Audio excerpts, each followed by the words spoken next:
commencing legal action against Mrs. Meghan Markle. Her televised allegations, particularly the Oprah interview, have inflicted undue harm upon the royal family. An apology no longer suffices. The matter will now proceed through the courts. In an unprecedented moment that shook the British monarchy to its core, King Charles made a shocking declaration that set the stage for a legal war like no other. A lawsuit, a defamation case against none other than his own family, Meghan Markle. This wasn't just any family drama. This was the royal family, and the stakes? Monumental. It all began 5 years ago when Meghan Markle and Prince Harry took the world by storm with their Oprah interview, an interview that exposed cracks in the royal family, a saga of secrecy, betrayal, and betrayal of trust. But fast forward to December 2025, the king had finally had enough. His legal move wasn't just about personal vendettas or family feuds, it was a battle for the very integrity of the monarchy. This wasn't just another royal squabble, this was war. The gates of Buckingham Palace swung open, revealing the tense silence of a nation waiting for a monarch to make history. Cameras flashed furiously as King Charles, standing tall in front of a global audience, prepared to drop the bombshell that would send shockwaves across the globe. "We are commencing legal action against Mrs. Meghan Markle," he declared, his voice steady yet filled with a powerful determination that echoed in the hearts of millions. The words were sharp, calculated, and no one could deny their significance. This wasn't a statement, it was a battle cry. For those who had followed the royal family's every move, this moment was years in the making. It was more than just about the Oprah interview, more than just about Meghan's claims that a member of the royal family expressed concerns over the skin color of her son, Archie. No, this was about defending the crown's honor against the allegations that had bled into the narrative over the last half-decade. But why, after all these years, had King Charles chosen to take such a drastic step now? The answer lies in a series of events that began with an interview, followed by memoirs, Netflix specials, and endless media appearances. These were not just idle talks or family disputes. This was about undermining the institution of the monarchy, an institution that King Charles had inherited and vowed to protect. The build-up the announcement hit the press with a thunderous impact, reverberating through the streets of London. The crowds outside Buckingham Palace, divided, vocal, and eager for a glimpse of history in the making, represented the world's polarized opinions. On one side, you had Meghan's supporters waving banners that read "Justice" for Meghan and free speech. On the other, the royal loyalists waved their banners of justice for the crown and protect the monarchy. King Charles didn't flinch. His announcement was more than just legal rhetoric. It was the culmination of years of insults, betrayal, and growing frustration within the royal family. No more silence. No more letting the narrative slip through the cracks of media spin. It was time to confront the allegations head-on. But what had truly tipped the scales in favor of legal action? Meghan Markle, the Duchess of Sussex, was no stranger to controversy.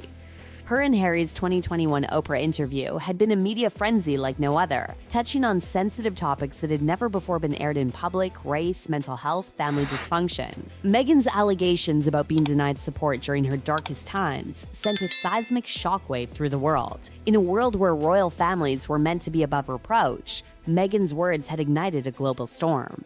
Then came Harry's memoir, Spare, in 2023. The emotional roller coaster of personal pain, public clashes, and family betrayals reached new levels of public interest. And while this book was meant to heal wounds, it only fanned the flames, drawing further lines between Harry and the rest of the royal family. The revelation of personal fights between Harry and Prince William, his strained relationship with King Charles, and the unspoken tensions within the royal household deepened the divide. The monarchy, once a symbol of unity, now found itself under attack, not just from the tabloids, but from the very people who were supposed to be its staunchest defenders. Inside Buckingham Palace, whispers grew louder. Was the monarchy truly under threat? The turning point: for years, the palace had followed the tried-and-true strategy of never complain, never explain. But what happens when that strategy fails? When silence, instead of pacifying the public, only creates a vacuum for misinformation and rumor to flourish? The palace had stayed quiet, but with each passing year, Meghan and Harry's media presence grew, and the rumors only became more intense. In the eyes of the public, the monarchy's reluctance to engage in a direct confrontation was seen as weakness. Was King Charles' legal action a signal of strength or desperation? Sources close to the royal family revealed that King Charles had wrestled with the decision for months. He had, after all, built his entire reign on the notion of continuity, tradition, and unity. But when personal memoirs, Netflix specials, and interviews continued to paint the monarchy as an outdated institution rife with scandal and dysfunction, Charles knew he had to act. This was no longer about personal feelings. It was about defending the legacy of the crown. In the lead-up to the decision, King Charles had also faced growing public scrutiny, including challenges to his role as the leader of the monarchy. His approval ratings were soaring, but the shadow of the Sussexes' accusations still loomed large. It was the right time, or so he believed, to set the record straight and reclaim the narrative that had been hijacked by the media. Behind the scenes, Prince William and Princess Catherine were said to be key players in the decision-making process. The future of the monarchy, they believed, depended on decisive action. They had seen the damage that Harry's memoir had caused. The endless revelations, the allegations of racism, the accusations of a broken family, they were all threats to the crown's stability. For William, this was personal. He had spent years trying to maintain his family's public image and protect his role as the future king. The Sussexes' media strategies undermined everything he stood for. As reports suggested, William's frustration boiled over after the release of Spare, where Harry painted him as a bully, the very person who had once been his closest ally. The rift between brothers was more than just a family issue. It was now a public spectacle that could, if not contained, irreparably damage the monarchy's image. The king's move to file the lawsuit wasn't just about airing out family grievances. It was a calculated and strategic maneuver aimed at stopping the tide of negative press from completely drowning the monarchy. The whispers in the palace halls grew louder, the frustration more palpable. King Charles had reached a point where the narrative had to be reclaimed. His crown and the future of his legacy hung in the balance. Meghan's and Harry's endless media appearances, along with their lucrative deals with Netflix and the publishing world, had done far more than boost their personal profiles. They were feeding a media frenzy that painted the monarchy as out of touch, cruel, and even racist. King Charles's defamation case wasn't just about correcting the record. It was about setting boundaries, about stopping the tide of exaggerated claims from becoming the defining story of his reign. The legal battle, stakes, and strategy. But this battle wouldn't be easy. The defamation case that King Charles had just initiated wasn't just about a few hurt feelings or an apology. This lawsuit would become the arena where public figures, royal family members, and international celebrities would square off. Meghan Markle had long been a lightning rod for controversy, but she was also savvy. She had already won one privacy lawsuit against a UK newspaper, making her a formidable opponent. And let's not forget the media machine backing her every word. The Sussexes were no strangers to the court of public opinion, but now they would face the court of law. Defamation in the UK isn't a simple matter of hurt feelings. It requires proving that the allegations made were false, and that they caused serious harm to a person's reputation. The challenge that King Charles faced was proving that Meghan's accusations of racism, mental health neglect, and institutional mistreatment had significantly harmed the monarchy. And the difficulty lay in the fact that Meghan's interview with Oprah wasn't just broadcast on TV in the UK, it had gone global. Millions had seen it, and it had sparked worldwide debates that painted the royal family in a new, much more critical light. Legal experts quickly noted that the case had the potential to last for months, perhaps even years. Pre-trial battles would be fought over evidence, including testimonies from the palace's most senior advisors and perhaps even Meghan and Harry themselves. But the real question was whether the monarchy could prove that the damage done to their reputation was tangible and measurable.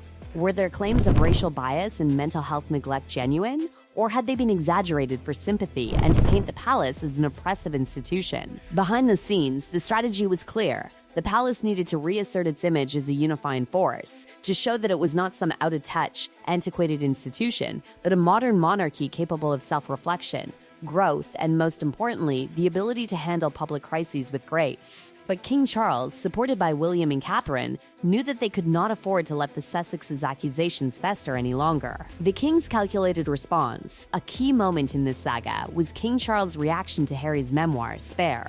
In his book, Harry portrayed the royal family as a dysfunctional institution, one filled with deep personal grudges, misunderstandings, and a total lack of support for his mental health struggles. The revelation of Harry's emotional distance from his father and brother, and his account of physical altercations with William, added fuel to the fire.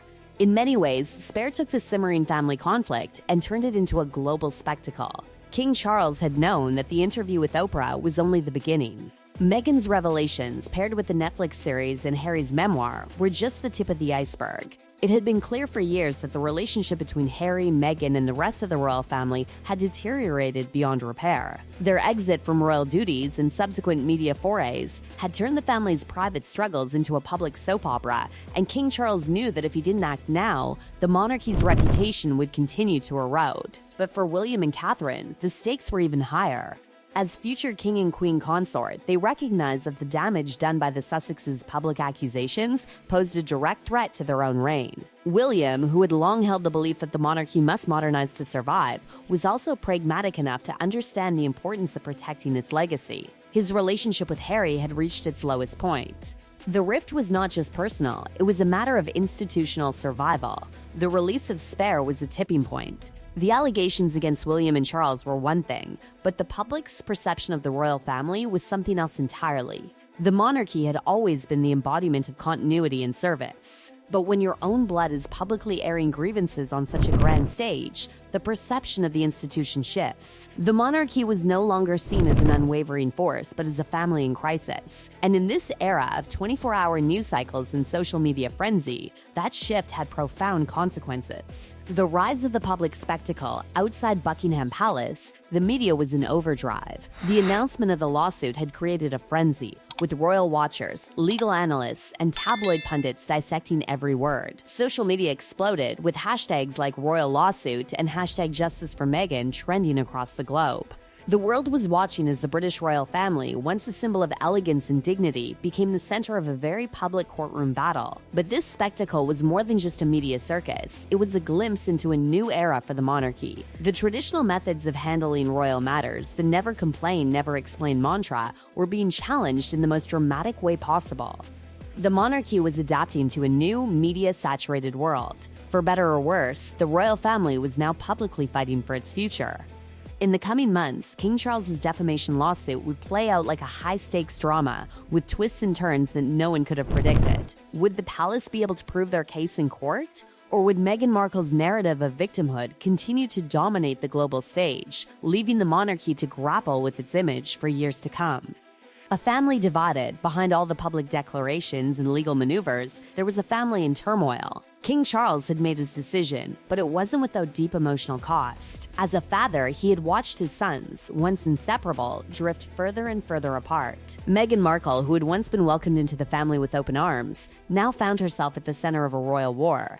Harry, caught between his loyalty to his wife and his fractured relationship with his family, was now embroiled in a bitter battle that could change the course of his future. But the story was far from over.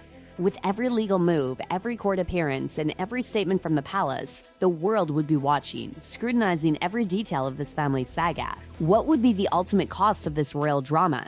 The royal family's darkest secrets are coming to light. The battle lines have been drawn. Who will emerge victorious in this unprecedented legal showdown?